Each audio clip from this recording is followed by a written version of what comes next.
అండి, welcome to Annapurni talks. ఇవాళ recipe వచ్చేసి ఉలవచారు అండి. ఉలవచారు అనేది చాలా చాలా మంచిది, హెల్త్కి ప్రోటీన్ ఉంటుంది, ఫైబర్ ఉంటుంది, అలానే కిడ్నీస్కి చాలా మంచిది.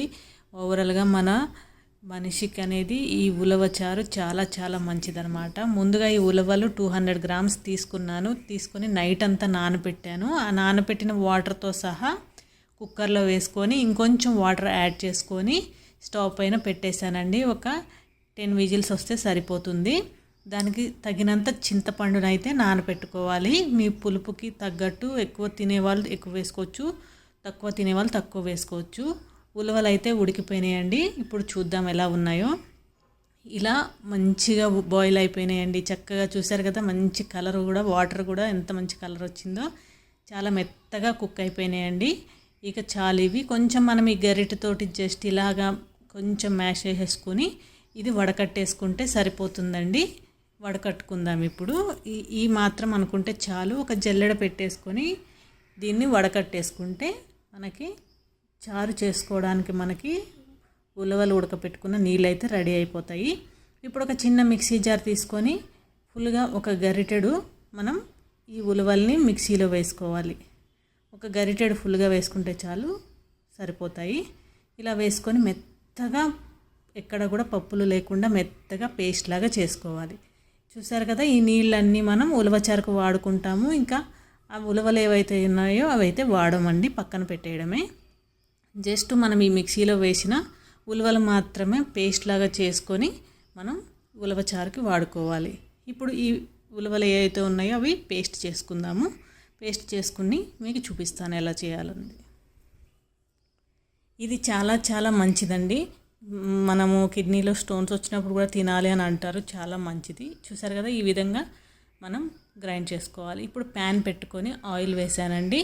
ఆయిల్ వేసుకున్న తర్వాత కొంచెం ఆవాలు వేసుకోవాలి. దాని తర్వాత ఎండుమిర్చి వేసాను.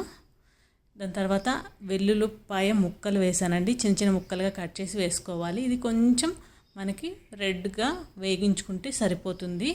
ఇలా వేగిన తర్వాత మనం దీంట్లో కొంచెం కరివేపాకు వేసుకోవాలి. ఈ కరివేపాకు కూడా చిటపట్లాడిన తర్వాత దీంట్లో పచ్చిమిరపకాయలు యాడ్ చేసుకోవాలి.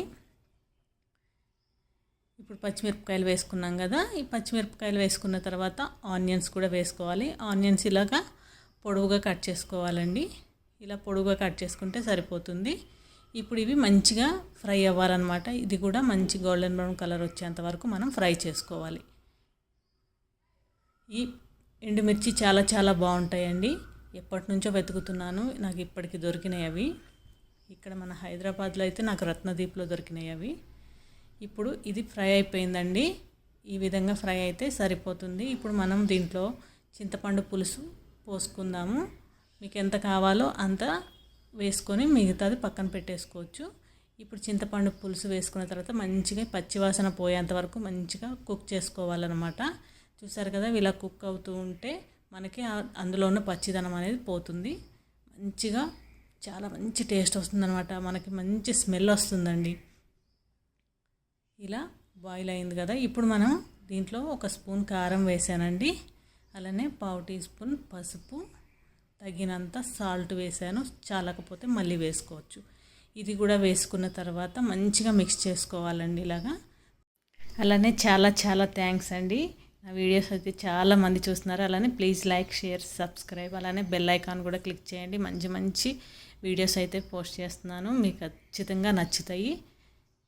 ఇప్పుడు ఇది బాయిల్ అయిపోయిందండి. దీంట్లో 1/2 టీ స్పూను మెంతి పొడి, 1 టీ స్పూను జీలకర్ర పొడి వేసుకోవాలండి. మెంతి పొడి అనేది కంపల్సరీ వేసుకోవాలి. మెంతులు జీలకర్ర ఫ్రై చేసుకొని కూడా వేసుకోవచ్చు, ఇలా సపరేట్గా పొడి ఉంటే కూడా వేసేసుకోవచ్చు.